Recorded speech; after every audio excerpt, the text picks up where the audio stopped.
ጤና ይስጥልን የላይፍ ሾው ተመልካቾች እንዴት ናችሁ? ዛሬ ላይፍ ሾው እዚህ የምትመለከቱት ውብ ስፍራ ተገኝቷል።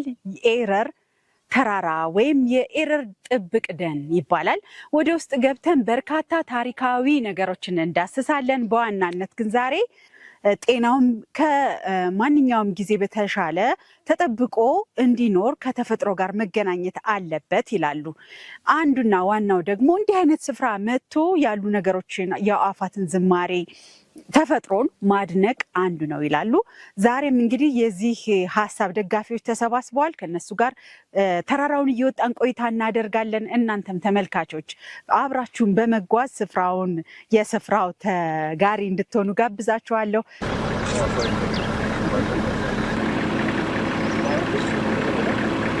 ከአዲስ አበባ በስተምስራቅ በ47 ኪሎ ሜትር ርቀት ላይ ይገኛል የኤረር ተራራ። በሰንሰለታማ ተራሮች የታጀበና ግርማ ሞገሱ የሚማርክ ተራራ ነው። ስያሜው የቅዱሳን መላእክት ከተማ እንደማለት ነው። ኤረር ተራራ ላይ ሆነው በስተሰሜን አቅጣጫ የእንጦጦ ሰንሰለታማ ተራሮችን፣ በስተ ምስራቅ የቱሉ ፈራን ተራራ፣ በስተደቡብ የዝቋላ ተራራ፣ በስተ ምዕራብ ደግሞ የፋሪ ተራራ ይገኛል። በኤረር ተራራ ዙሪያ ከ300 በላይ የሚሆኑ ዋሻዎች ይዞ በርከት ያሉ ቅዱሳን መነኮሳትና አባቶችም ይገኛሉ ይባላል። እንዲያውም ቀደም ባሉት ዘመናት በተራራ ላይ የተለያዩ ቤተ ክርስቲያናትና ቤተ መንግስታት ይገኙ እንደነበር የተለያዩ ጸሐፊያን ያሳያሉ። ከቤተ መንግስታቱ መካከል የአብርሃ አጽብሃና የአጼ ልብነ ድንግል ቤተ ክርስቲያን በቅርብ ርቀት ላይ መገኘታቸውን የሚያመሳክሩ የህንፃ ፍርስራሾች ምስክር ናቸው። ኤረር ተራራ ማለት ይሄ ነው። ብዙ ጊዜ በተለምዶ የሚባለው የመጀመሪያ ፊደል እንጠቀማለን። ትክክለኛ የተራራው ስም ግን ኤ ነው። እዚህ ተራራ ውስጥ ማዕከለ ምድር የሚባለው ልዩ ምልክት ያለው ተራራ አለን። ጫፍ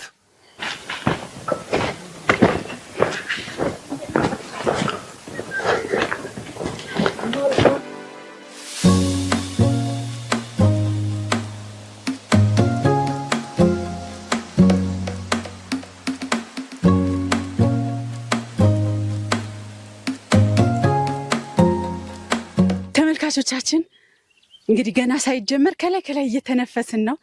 ትንሽ ከፍ ያለ ተራራ ነው የኤረር ተራራ፣ ግን በጣም ለአይን በጣም ይስባል። ተመልከቱ፣ ሰማዩ ከመሬቱ ጋር የገጠመ ይመስላል። እየቃኛችሁ እንጓዝ።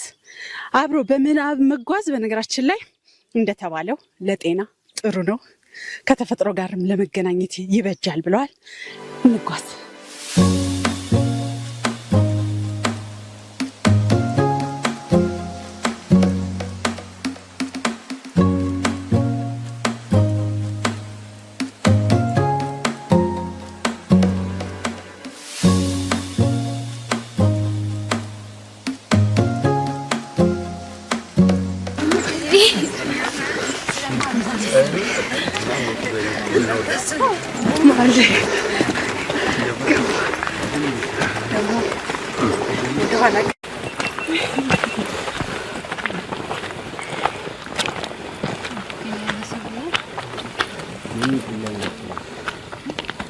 እዚህ ውስጥ ለምሳሌ እዛ ጋር የምንመለከተው እንባጮ ይባላል። እንባጮ በትልቅ አድባራትና ቤተክርስቲያናት ውስጥ እንደ በር ማዕዘን መቆሚያ ሆኖ ያገለግላል። በጣም ጠንካራ እንጨት ነው፣ ያድጋል። ከዚህ በላይ ኦፍኮርስ ከተማ ውስጥ የምናገኘው እንባጮ በጣም ትንሽ እና ቀንበጡ የሚበላ አይነት ነገር ነው። ይሄኛው ግን ጠንካራ ነው፣ በጣም ከዚህም ከፍ ብሎ ያድጋል። እንግዲህ በድንግልና ቦታ መገኘቱ አንዱ ምልክት የፋፋ እና ቁመቱ ረዘም ያለ ሆኖ መገኘቱ ነው። ከሱ በተጨማሪ እዚህ ጋር የምንመለከታቸው የሀገር ውስጥ ኢትዮጵያዊ የሆኑት ጽዶች አሉ። ከጎኑ የምንመለከተው ቀጋ ይባላል። ቀጋ እንግዲህ ረዥም መንገድ የሚሄዱ ሰዎች በመንገዳቸው አረፍ ብሎ እንደ ስንቅ የሚጠቀሙበት ነው። ከሱ በተቃራኒው አቅጣጫ ደግሞ በቀኝ በኩል ምን እናገኛለን? አጋምን እናገኛለን። አጋም እንግዲህ አጋም የተመገበ ሰው በልጅነቱ በተለይ ከነቀርሳ አይነት አጋም ለምግብነት ይውላል። በደንብ አርጎ በጣም ነው የሚጣፍጠው። ጥቁር የሆነ ፍሬ ያለው ልክ የወይራ ፍሬ የሚመስል እና በጣም ነው የሚጣፍጠው። እሱ በሚደርስበት ጊዜ እንግዲህ ወፎች እዚህ አካባቢ ዝማሬ በጣም ሞቅ የሚያደርጉበት ጊዜ ነው። ያኔ የመራቢያ ወቅታቸው ነው። በአመት 2 ጊዜ ያፈራል። እዚህ እንደዚህ የተመቸው ቦታ ሲሆን መልካም አይገርምም? የምስራች ይዞ ጠብቀውናል። የመጀመሪያውን እስኪ ፍሬዎች እጅሽ ላይ አድርጊና እጅግ የሚጣፍጥ ምግብ ነው። ጣፋጭነቱ ግን ስኳር ለለመደ ሰው አይሆንም። ይሄ ዱር ፍሬዎች የሚሰጡት ተፈጥሯዊ ጣዕም ነው።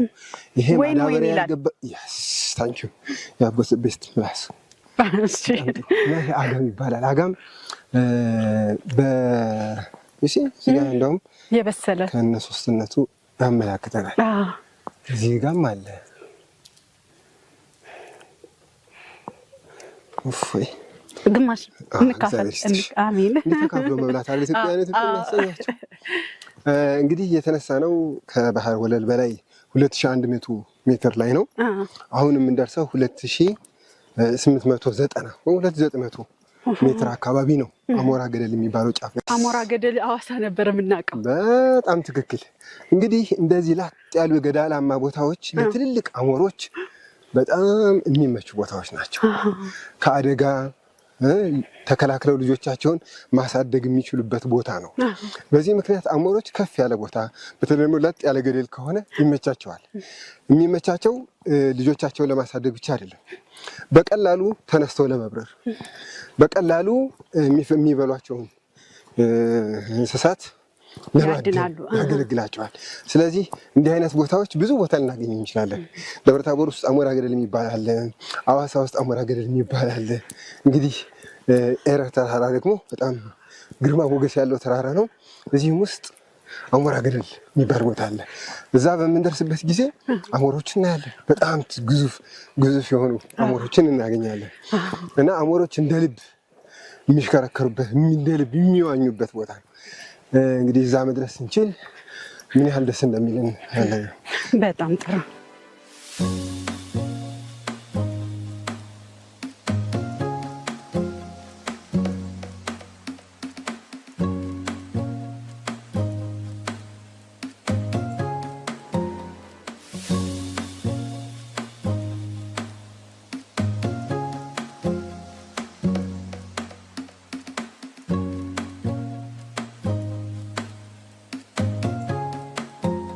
ትልልቅ ደኖች፣ ጫካዎች እንዲኖሩ ምክንያት ከሆኑ ነገሮች ውስጥ ትልቁን አስተዋጽኦ የሚያደርጉት አዕዋፋት ናቸው። በተለይ ትልልቅ አዕዋፋት ፍሬዎቻቸውን ይበሉና እነሱ በሚያርፉባቸው ዛፎች አካባቢ ምን ያደርጋሉ? ኩሳቸውን ይጥላሉ። ያ ኩስ በሚቀጥለው ጊዜ እርጥበት በሚያገኝበት ጊዜ ጀርሚኔት ያደርግና የምናየውን አይነት የዓለም ደኖች ያለ አዕዋፋት የሚታሰቡ አይደሉም። እና የአዕዋፋትን ጥቅም ስናነሳ አያሌ ጥቅሞች አሏቸው። ከነዚህ ውስጥ ለምሳሌ የአዕዋፋት አይነ ምድር የምንለው ወይም ኩሶቻቸው ለማዳበሪያነት አቻ የለውም። እኛ የምናስመጣውን ከውጭ የምናስመጣውን አርቲፊሻል የሆነ ማዳበሪያ በእነሱ መተካት የሚቻልበት እድል አለ። በተለይ የሌሊት ወፍ ኩስ በማዳበሪያነቱ አምሳያ የለውም።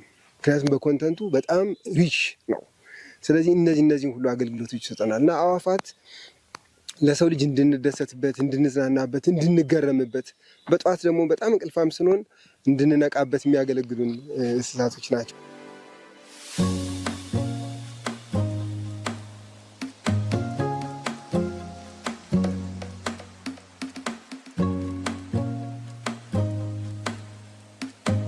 የምትመለከቱት ግማሹ አረንጓዴ ነው፣ ግማሹ ደርቋል።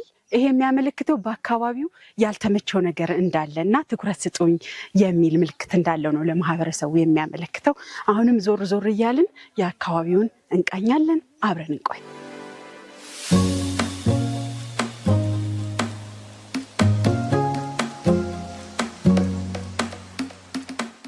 የሰው ልጆች ተፈጥሮ ጋር ራሳቸውን ያገናኙ ይባላል። አንዱ እንግዲህ እንደዚህ አይነት ቦታ እየመጡ ራስን ማደስ ሊሆን ይችላል። በተለይ ደግሞ የሰው ልጆች ዛሬ ሃይኪንግ እየወጡ ዛፎችን የማቀፍ ልማድ እየመጣ ነው እና ዛፎችን እያቀፍክ ነው ያገኘኋቸው። ምንድን ነው የሚሰጥ ስሜት? እጽዋትና ሰው የአንድ ሳንቲም ሁለት ገጽታ ናቸው። እኛ ኦክሲጅንን ኢንሄሌሽን ኤክስሄሌሽን አለ አይደለም? ተፈጥሮ ዛፉ ከሌለ እኔ ማቅፈው ባዕድ አምልኮ ነው ብዬ አይደለም። ስትረስ ይቀንሳል ከሚሉት ውስጥ ነኝ። ምክንያቱም ንጹህ ነገር ለምሳሌ ከተማ አካባቢ የተቃጠለ አየር ነው የምናገኘው፣ የመኪና ጭስ ምናምን። ይሄ ግን ተፈጥሮን ነው የምታደርጊው። ይሄን ማቀፍ ማለት ተፈጥሮ ማቀፍ ማለት እያንዳንዱ ከተፈጥሮ በታች ነን። እንግዲህ ዋናው መተንፈስ ጋሽታም የሚላሉ እርዝ መሬታችን ትልቁ ፕላኔታችን እስትንፋስ ነን። ሰው የምናቅፈው ዛፉን ሳቅፈው ማገኘው ብሪዚንግ ስትረስ ያለ ቃል ብቻ ሳይሆን ለተፈጥሮ ያለኝ ኮሚትመንት እና ቃል ኪዳን ማሰሪያ ነው ብዬ ስለማስበው ከባዕድ አምልኮ ጋር ሳይሆን ከተፈጥሮ ጋር ያለው ሪሌሽናችንን እንደዚህ ስናጸናው ስትረስ ይቀንሳል። ይሄ ግን ምንድነው የሚያመጣው? የራስ ሜንታል ሳቲስፋክሽን ታገኝበታለሽ የሚለውን ሀሳብ በራሴ አቀራረጽ ልነግር እፈልጋለሁ። አሁን ልክ አቅፈኸው ምንድነው ውስጥህ ነው የምታዳምጠው? ለምሳሌ ይሄን ዳገት ወጣን፣ ቀደም አየር እየሳብን ነው፣ ድክም ያለን ጉዳይ ነበር። እቺን ዳገት ወጥቼ ሳይ አሁን ብሪዚንግን እያስተካከልኩ ነው፣ ተንፋሽን እያስተካከልኩ፣ የሳቲስፋክሽን የእርካታው ምንጩ ምንድነው? እያጣጣምኩ ነው ያለው። ይሄ አቅፎኛል፣ እኔ ባቀፍኩት ቁጥር ዛፉም አቅፎኛል። ስለዚህ ይሄ ነገር ትልቅ ሜዲኬሽን ነው ለማለት ፈልጋለሁ። አመሰግናለሁ። ሰላም ሰላም። ጥሩ ስሜት ላይ ነው የረበሽኩ። አዎ ብዙ ጊዜ ጆሮአችን የተቃኘው ስሜታችንም የተገራው በኖርንበት ባደግንበት አካባቢ ነው። የደወርበት ያደገበት አካባቢ ደግሞ ማህበራዊ ህይወቱ በጣም የተያያዘና ጥብቅ ነው።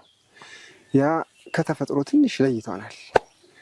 ይህን ዛፍ እቅፍ በማድረግበት ጊዜ የሚሰማኝ ስሜት ቋንቋ አለው፣ ድምፅ አለው፣ ሰላም አለው። እዚህ ቦታ ሳይንቀሳቀስ ለዘመናት ቆይቷል። በሁለት አቅጣጫም አድጓል፣ ወደ ላይም ወደ ታችም። የተነሳበትን ያደገበትን አካባቢ አይረሳም። ስል የበለጠ እያጠነከረው ነው የሚሄደው። ወደ ላይ ደግሞ አየሩን እየቀዘፈ ከፀሐይ ከደመናው ጋር እየተገናኘ ነው የምናየው። እዚህ አካባቢ የምናያቸው ዛፎች እድሜ ጠገቦች ናቸው። እድሜ ጠገብ ከሆነ ደግሞ ምክር ይፈለጋል።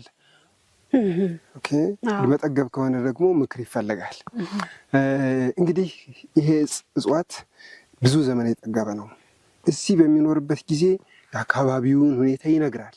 ስታገኙ የሚሰማሽ ውስጣዊ ስሜት ደስ ይላል። ያን ሁሉ ነው አእምሯችን የሚያወጠነጥነው እና ራሱም ድምፅ አለው።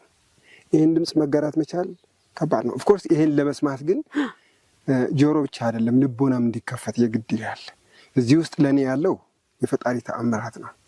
ያን ነው የማየው፣ ያን ነው የማስተውለው። ነገር ግን ተፈጥሮ በራሷ ደግሞ ቋንቋ አላት። ያን ቋንቋ ለመረዳት የምናደርገውን ጥረት ነው ኤክሰርሳይዝ የምናደርገው።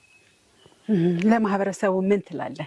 በተለይ እንደዚህ አይነት ቦታ መጥቶ ራስን ስሜትን ማዳመጥ ምን አይነት ቀጣይ ህይወትን ያስተካክላል? በመልኩ ልክ ነው። እንግዲህ የሰው ልጅ የእድገት አቅጣጫ ወደ ላይ አንድ ወጥ አድርጎ ነው የሚመለከተው። ከዚህ ግን ምን እንማራለን? ወደ ላይ ባደገ ቁጥር ወደ ታችም እየሰረገ ነው። ሰው ሲያድግ፣ ሰው ሲሻሻል፣ ሰው ሲበለጽግ፣ ሰው ሀብት ሲያገኝ፣ ሰው በአእምሮ እየደረጀ ሲሄድ ማህበረሰቡን ያደገበትን አካባቢ ማወቅ፣ ማገልገል፣ መጥቀም ይኖርበታል። ምናልባት የኛ የዘመናዊ ትምህርት አቅጣጫ እሱን ብዙም የገረው አይመስልም።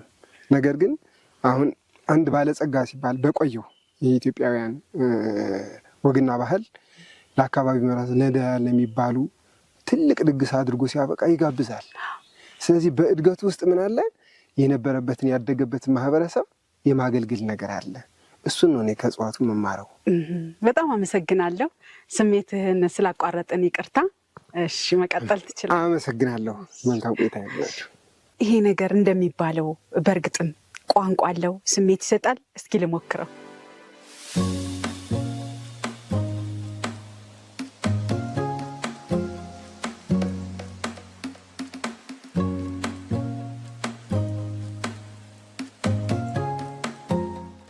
እንግዲህ ስለ ዛፍ ልንገራችሁና ምንድን ነው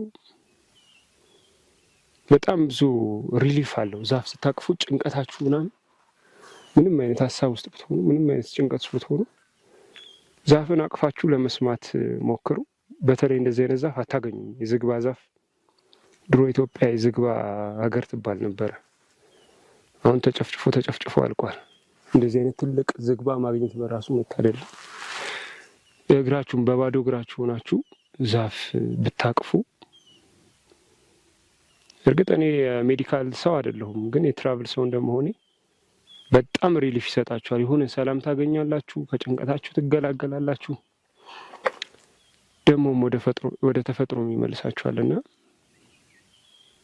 ቢቻል ቅርብ ብላችሁ እንደዚህ ድምፁን ለመስማት ብትሞክሩ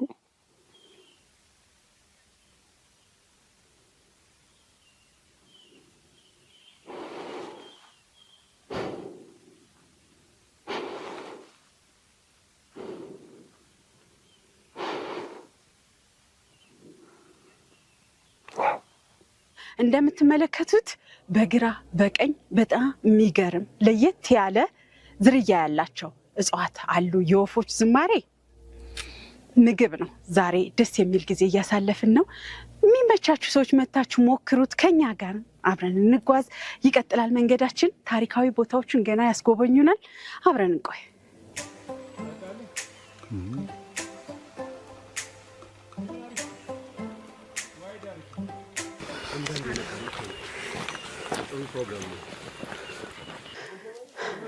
መንገዱ በጣም አድካሚ ነው። በእርግጥ የሚታየው ነገር በጣም ደስ ይላል። እኔ ግን በጣም አቅቶኛል፣ እያረፍኩ ነው። ጸጥታው ደግሞ የበለጠ ደስ ይላል። አይቀር ነገር እንጓዝ።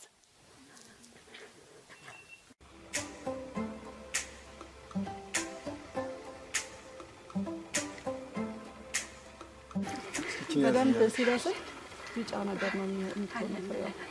ለቀሩ በቃ ሲመቸው ቦታው በደንብ እንደወይ ዝርግግ ያለ ፍሬ ነው የሚኖረው።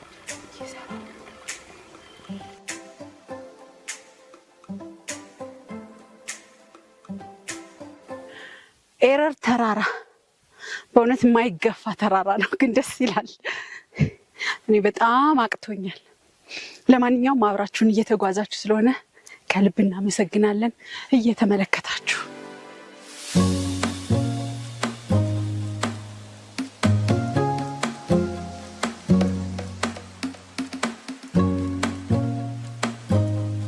በጣም ደስ ይላል። ተፈጥሮን ለማዳመጥ የምንችልበትን እድል እንፍጠር። ሁላችንም ዲፕ ብሪዝ እንውሰድ።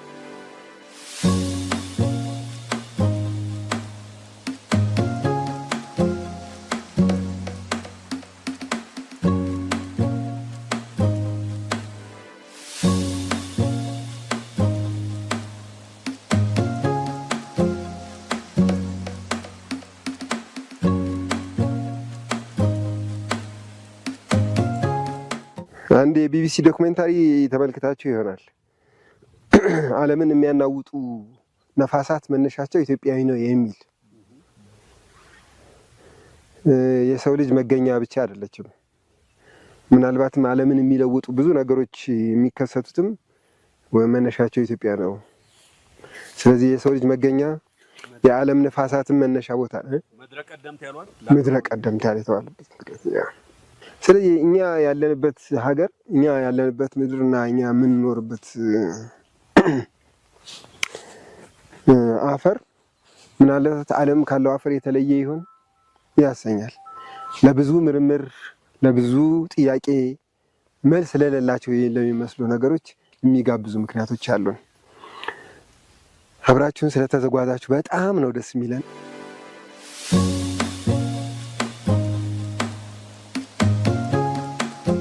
ኤረር ተራራ ከ2 ኪሎ ሜትር በላይ ተጉዘን እንግዲህ የመጨረሻው ጫፍ ላይ ተገኝተናል። እርስ በርስ እንኳን ለመተያየት በሚያስቸግር መልኩ ደመናው የምትመለከቱትን ይመስላል። ከዚህ በታች ገደል ነው፣ አስፈሪ ገደል።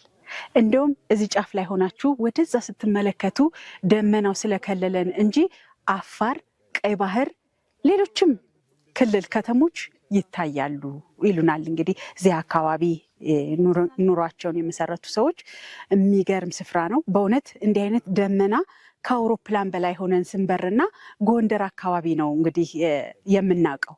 ግን እዚህ በቅርብ ርቀት ከአዲስ አበባ ጫፍ ላይ እንዲህ አይነት ቦታዎችም አሉ። መታችሁ ጎብኙ፣ ራሳችሁን አድሱ።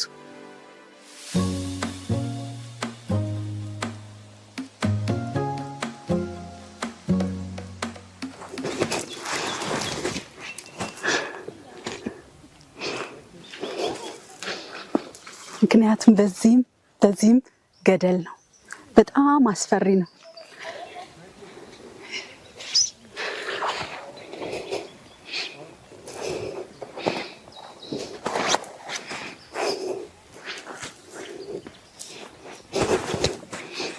በጣም አመሰግናለሁ።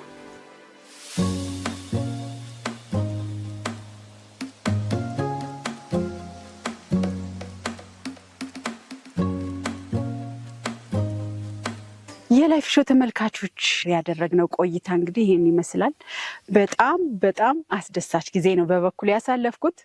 በእውነት እንደው ተፈጥሮ ያለው እዚሁ አዲስ አበባ በተለይ ለምንኖር ሰዎች በቅርብ 50 ኪሎ ሜትር ነው እንግዲህ ከመሀል አዲስ አበባ ከመስቀል አደባባይ ተነስተን እዚህ 50 ኪሎ ሜትር ነው ብለው ነግረውናል። በጣም ቅርብ የሚባል ቦታ ነው። ነገር ግን ተፈጥሮ በጣም እጅግ በጣም የሚገርም ነው። መታችሁ እዚህ ጊዜ ብታሳልፉ ደስ ይለኛል። በነገራችን ላይ ከገረሙኝ ነገሮች መካከል እዚህ ጥብቅ ደን ውስጥ ስልክ አይሰራም። እንደውም እዚህ የሚኖሩ ሰዎችን ሳነጋግር ምክንያቱ ምን እንደሆነ አይታወቅም፣ በአብዛኛው ሰዓት ስልክ አይሰራም እና ጸጥ ያለ ጥሩ ጊዜን በተለይ ከራሳችሁ ጋር ስለ ራሳችሁ የምታስቡበትን ጊዜ ይሰጣችኋል። ኑ ጊዜን በዚህ አሳልፉ የኔ ምክር ነው። ይህን ፕሮግራም ከወደዳችሁት ላይክ አድርጉ፣ ሰብስክራይብ በማድረግም የላይፍ ሾው ቤተሰብ እንሁንና አብረን እንቀጥል። ህይወት ጌትነት ነበርኩ። ስለተከታተላችሁኝ አብራችሁ ስለጎበኛችሁ በጣም አመሰግናለሁ።